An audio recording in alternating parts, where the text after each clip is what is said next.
Mesdames, Messieurs, bonjour et excellent week-end.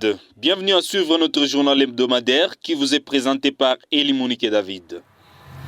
Au sommaire de cette édition du journal, l'association Trois Tamis a lancé une semaine culturelle dédiée à la protection des artistes en temps de crise. Selon le communiqué de MSF, trop de jeunes développent encore des formes avancées du VIH-Sida en RDC. Le président Tshisekedi et son homologue du Rwanda, Paul Kagame, ont signé un accord de paix à Washington ce jeudi 4 décembre 2025. Plus de détails dans cette édition du journal. À l'occasion de la semaine culturelle célébrée chaque année du 1er au 6 décembre, l'association Trois Tamis a organisé ce mardi 2 décembre 2025 une matinée d'échange consacrée à la protection des artistes en contexte de crise sécuritaire au sud Kivu. La rencontre s'est tenue au bureau de l'association situé sur l'avenue de la Résidence dans la ville de Bukavu, réunissant des artistes, écrivains et journalistes. L'objectif global était d'amener les artistes à mieux saisir les contextes social, politique, économique et culturel dans lesquels ils créent et exercent aujourd'hui. Franck Moisé, coordonnateur des Trois Tamis, en parle. Comme je l'ai dit au départ, les objectifs de cette semaine, c'est de pouvoir remettre les artistes ensemble, voir ceux-là qui ont survécu des événements et qui sont encore en train de travailler sur certaines créations pour que l'on voit dès que le contexte se prête à l'opportunité de pouvoir mettre en place d'encourager les artistes à pouvoir continuer à travailler, ne pas baisser les bras, mais continuer la création. La création, elle ne demande pas de faire le plein air, mais demande l'intelligence, demande un peu de répit, un peu de repos, qui permettrait à ce que l'on pense à des œuvres qui pourraient faire la mémoire pour l'avenir ou donner encore de bonnes œuvres à la communauté quand le moment sera venu. Signalons que les activités de la semaine culturelle initiée par Trois Tamis se poursuivent jusqu'au samedi 6 décembre. Elles sont financées par la coopération suisse, partenaire régulier des initiatives en faveur du renforcement du secteur culturel au Sud Kivu. En RDC, les jeunes restent parmi les plus touchés par le VIH. Selon MSF, en 2024, 15 000 nouvelles infections ont été enregistrées chez les jeunes moins de 25 ans, dont 9 000 enfants contaminés par manque de prévention mère-enfant. Benit Kadibouami pour plus de détails. Le dépistage reste limité, souvent payant et interdit aux mineurs non accompagnés, rappelle Dr Gisèle Mouchigna, responsable médical du projet VIH-Sida de MSF à Kinshasa. Faute de diagnostic précoce, beaucoup découvrent leur statut trop tard. Au centre hospitalier de Kabinda, par exemple, 489 jeunes séropositifs sont suivis, dont 344 mineurs. La stigmatisation aggrave encore la situation. Dr Gisèle explique. Ce qui est observé aussi ces derniers temps, c'est qu'il y a plus de jeunes qui sont contaminés par le VIH. Des années antérieures, ils étaient autour de 15 000 contaminations de jeunes atteints du VIH. Une nouvelle contamination parmi les jeunes, ce qui n'est pas négligeable.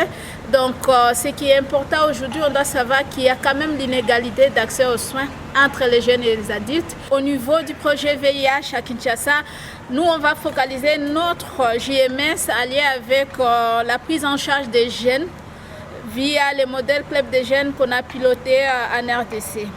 En collaboration avec Jeunesse Espoir depuis 2019. Ces modèles ont montré des preuves beaucoup plus spécifiques telles que l'amélioration des conditions de vie des personnes vivant avec le VIH, surtout les jeunes.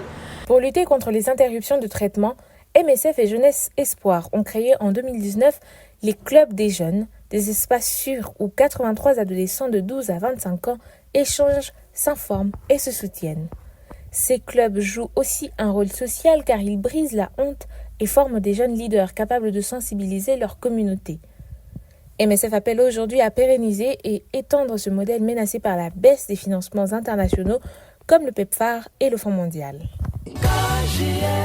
Jana leo kesho na milele. Parlons de l'accord de paix signé à Washington ce jeudi 4 décembre 2025 entre deux présidents voisins, Félix Tshisekedi et Paul Kagame. Toujours Bénitz Kadibouami. Malgré l'intensité des affrontements qui ont décuplé ces dernières 24 heures, particulièrement au sud Kivu, le Maximum nous informe que la RDC et le Rwanda ont signé à la Maison-Blanche l'accord de paix tant attendu sous l'égide de l'administration Trump. À Washington, ajoute Info 27, le président congolais Félix Tshisekedi a placé son pays au centre du jeu régional en paraphant, avec Paul Kagame du Rwanda et sous l'égide de Donald Trump, un accord de paix présenté comme le plus ambitieux jamais conclu entre Kinshasa et Kigali. Pour Ouragan, c'était l'événement le plus attendu de cette fin d'année. Après 3 décennies de déchirures, de méfiance mutuelle, de guerre par procuration et de rivalités meurtrières qui ont ravagé l'est de la RDC, Kigali et Kinshasa ont décidé enfin de tourner la page. De son côté, le Phare affirme que le président américain Donald Trump vient de tenir parole, sa promesse de tout faire pour mettre fin à la longue guerre meurtrière qui sévit dans l'est de la RDC depuis 3 décennies, avec un bilan macabre de dizaines de millions de morts et des pillages des ressources naturelles du Congo. Pour sa part, la Prospérité indique qu'il s'agit d'un moment historique qui marque une nouvelle étape dans les efforts de stabilisation régionale. Un avis partagé par l'Avenir qui précise que la signature de l'accord Washington constitue un acte politique puissant qui pourrait ouvrir la voie à une véritable stabilisation de la région des Grands Lacs et à une reconstruction durable de l'Est congolais. Mais Chronique Éco estime que la signature de cet accord ne garantit rien. Sans mécanisme clair de vérification ni garantie robuste de désengagement des forces impliquées, l'accord ressemble davantage à une déclaration d'intention qu'à une architecture de paix solide. L'absence de gestes symboliques n'a rien d'anodin, écrit le Potentiel. Elle est au contraire révélatrice d'une défiance persistante entre Kinshasa et Kigali, malgré la pression diplomatique inédite exercée par Washington pour obtenir cette signature. Le document souligne la référence plus structure la triple équation que Washington entend résoudre. Protéger les intérêts stratégiques américains dans les minéraux critiques, dans une zone où les investissements chinois restent moins massifs qu'au Katanga, permettre à la RDC de capter une richesse minière aujourd'hui accaparée par des circuits illégaux et renforcer Kigali dans son rôle de hub régional de transformation minière, un statut que le Rwanda revendique déjà depuis plusieurs années. La signature de jeudi, précise Forum des As, s'est concentrée sur le cadre d'intégration régionale considéré comme ossature économique du processus de Washington. L'objectif central étant de réorganiser de manière transparente, formelle et contrôlée des chaînes d'approvisionnement en minerais critiques, alimentant depuis des décennies les économies informelles et des groupes armés en grand nombre dans la région instable de la RDC.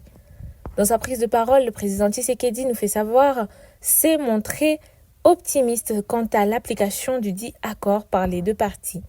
De son côté, le président américain, relayé par la référence plus, a parlé d'un grand miracle en vantant un accord puissant et détaillé, en assurant aussi que tout le monde allait gagner beaucoup d'argent grâce à ces accords de Washington qui comportent une dimension économique. Dans un communiqué parvenu via okapi.net, la MONUSCO salue l'entérinement de cet accord. La mission a rendu hommage au président Félix Tshisekedi et Paul Kagame pour leur détermination politique en faveur de la paix et de la coopération régionale. Cependant, malgré cette avancée sur le front diplomatique, les premières détonations continuent d'ébranler l'est de la RDC où des combats intenses se poursuivent sans relâche. Mesdames, Messieurs, nous voici à la fin de cette édition du journal.